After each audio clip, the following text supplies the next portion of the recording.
So Ambati Srinu గారు, మీరు ఇండస్ట్రీకి ఎంటర్ అయిన తర్వాత మీకు ఫస్ట్ ఆపర్చునిటీ ఏ డైరెక్టర్ ఇచ్చారండి? అండ్ మీరు కెమెరా ముందు కనపడిన ఫస్ట్ మూవీ ఏది?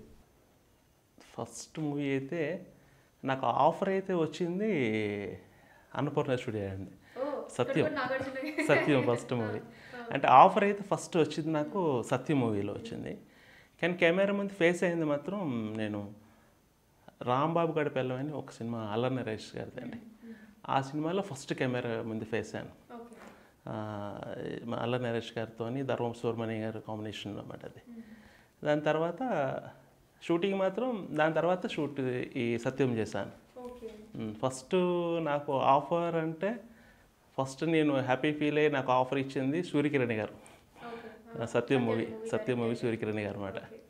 సుమంత్తో ఆ సినిమా, అందులో చక్రి మ్యూజిక్ డైరెక్టర్ ఉన్నారు కదా, ఆయన పిఏ క్యారెక్టర్ ఉన్నది దానిలో. అవును. ఆ తర్వాత నుంచి అంటే ఫస్ట్ మూవీ అయితే సత్యం. సో ఆ తర్వాత మీకు ఎట్లా కంటిన్యూస్గా ఆఫర్స్ ఉండినాయా? తర్వాత వచ్చాయండి, చాలా సినిమాలు చేశాను. అదే టైంలో నేనున్నాను విఎన్ ఆదిత్య గారిది, నాగార్జున గారిది అది చేశాను. చాలా మూవీస్ చేశాను. నాకు 2008లో మన ఉల్లాసంగా ఉత్సాహంగా ఆ వద్దు సరోజ వద్దు అక్కడ వరకు నాకంటూ ఐడెంటిటీ ఏం లేదు. ఎప్పుడైతే ఆ 2008లో ఆ సినిమా వచ్చిందో అప్పటి నుంచి నాకు ఒక బ్రాండ్ అనేది పడిపోయింది, సరోజ వద్దు సరోజ అని బ్రాండ్. నిజంగా అంబటి శ్రీను గారు ఇప్పటికీ అసలు నేను చూడగానే అసలు వద్దు సరోజ వద్దు వద్దు అనని అసలు అంటే ఆ సీక్వెన్స్ చెప్పండి. ఆ ఉల్లాసంగా ఉత్సాహంగా మూవీ కరుణాకర్ గారు డైరెక్టర్.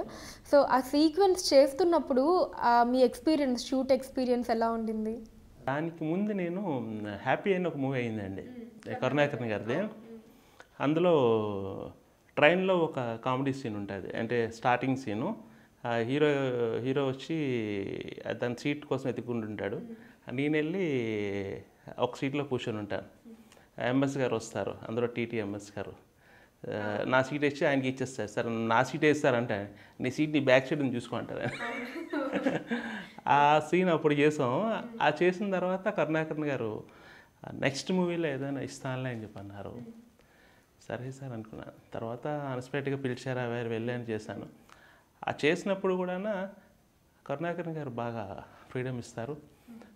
అసలు మన దగ్గర ఏముంది అనేది కూడా తను తీసుకుంటారు. అసలు ఆ వేరియేషన్స్ చేసినప్పుడు ఇలా చేస్తే అలా చేస్తే ఇంకొద్ది బెటర్గా చేయి, ఇంకా క్యాజువల్గా చేయి, ఇంకా క్యాజువల్ చేయి, అందులో ఒకటి పట్టుకొని టక్ ఈజీ ఫిక్స్ అయిపోదామని చెప్తాను. అలాగా ఆ రోజు అది చేసినప్పుడు ఇది ఎంత సక్సెస్ అవుద్ది అనే విషయం నాకు కూడా తెలియదు, నేను కూడా ఎక్స్పెక్ట్ చేయలేదు. జస్ట్ ఆ రోజు నైట్ జర్నలిస్ట్ కాలనీలోనే చేసాను, అలా రైల్వే ట్రాక్లో సెట్ అది చేశారు. కానీ టైం కాదు, అది హిట్ అయింది సినిమా. ఆ క్యారెక్టర్ కూడా బాగా పేలింది. ఆ సరోజ సీన్ కోసం ఆడియన్స్ వెళ్ళి ఆ సీన్ ఎప్పుడు వస్తుందని చూసేంత వరకు ఇదే ఆ సినిమాలో ఫస్ట్. అదే సీక్వెన్స్ జరుగుతున్నప్పుడు అంటే మీరు ఏదైనా అంటే ఒకటే డైలాగ్ ఉంది సార్ మొత్తం సీన్ అంతా, ఇంకేమన్నా కొన్ని డైలాగ్స్ ఉంటే బాగుండు అలా ఫీల్ అయ్యారా ఏమన్నా? అంటే మొత్తం అంతా అది ఒకటే కదా, వద్దు వద్దు సరోజ వద్దు, సీక్వెన్స్ అంతా అదే నడుస్తుంది. అంటే నేను ఎలా అంటే అనుకుంటా అండి, ఏది కూడా మనకి చెప్పి రాదు, మనకు వచ్చేది ఎవరో ఆపలేరు దాన్ని. ఏది వచ్చినా చేసేయాలి అనే మైండ్ సెట్లో ఉండేవాడిని అప్పుడు నేను. ఇంకోటి ఏంటంటే ఆ చిన్నదైనా సరే దాన్ని ఎలా ప్రజెంట్ చేయాలి, ఆ చిన్న క్యారెక్టర్ అయినా సరే మనం ఒక డిఫరెంట్గా ప్రజెంట్ చేయాలి, అందరూ చేసినట్టు చేయకూడదు, కొంచెం డిఫరెంట్గా ఉండాలి, అప్పుడే మనం ఆడియన్స్లోకి రీచ్ అవుతామని ఒక తపన ఆశ అయితే గట్టిగా ఉండేదండి. అప్పుడు ఆయన చెప్పడం, నేను కూడా ఇలా ఎలా అంటే అతను క్యాచ్ చేసి ఇది చేయని చెప్పడం, ఆయన అలా చేయడం, అది నాకు కూడా తెలియకుండా అంటే హిట్ అవుద్ది బాగుంటుంది అనుకున్నా కానీ ఈ క్యారెక్టర్ ఎంత పేరు వస్తుందని నాకు తెలియదు. ఫస్ట్ డే నాకు హరీష్ శంకర్ అన్న వచ్చి చెప్పాడు.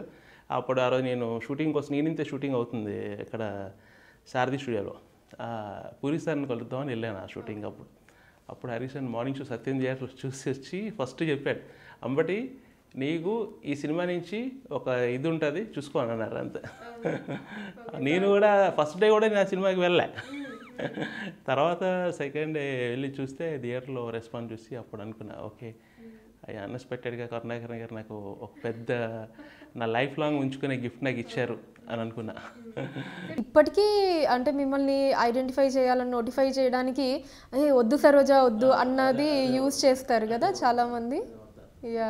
సో ఏంటంటే ఆ మూవీ వచ్చి ఇన్ని ఇయర్స్ అవుతుంది కదా, ఇంకా దాని త్రూ మిమ్మల్ని రికగ్నైజ్ చేయటం మీకు హ్యాపీగా అనిపిస్తుందా, లేకపోతే అంతకు మించిన character రానందుకు feel అవుతుంటారా?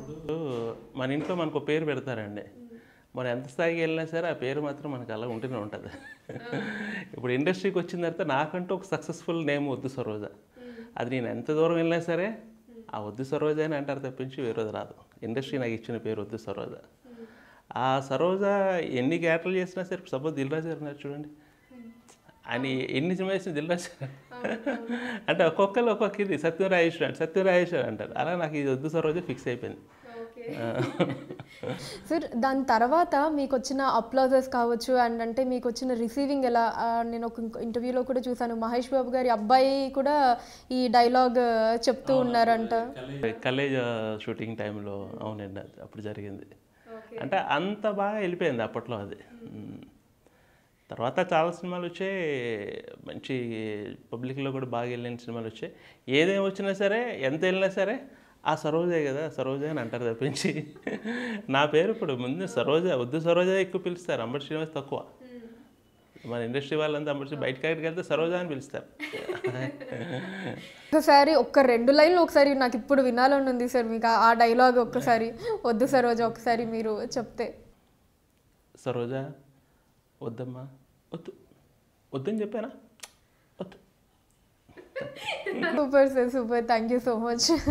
YouTube channel film Jalsa మీరు సబ్స్క్రైబ్ చేయండి, లైక్ చేయండి, అవసరం ఉన్నా లేకపోయినా కమెంట్ కూడా చేయండి. Hi, this is Srinivas Reddy. Please subscribe Film Jalsa. Hi, this is Sasha Chetri. Please subscribe to Film Jalsa for all latest Tollywood news.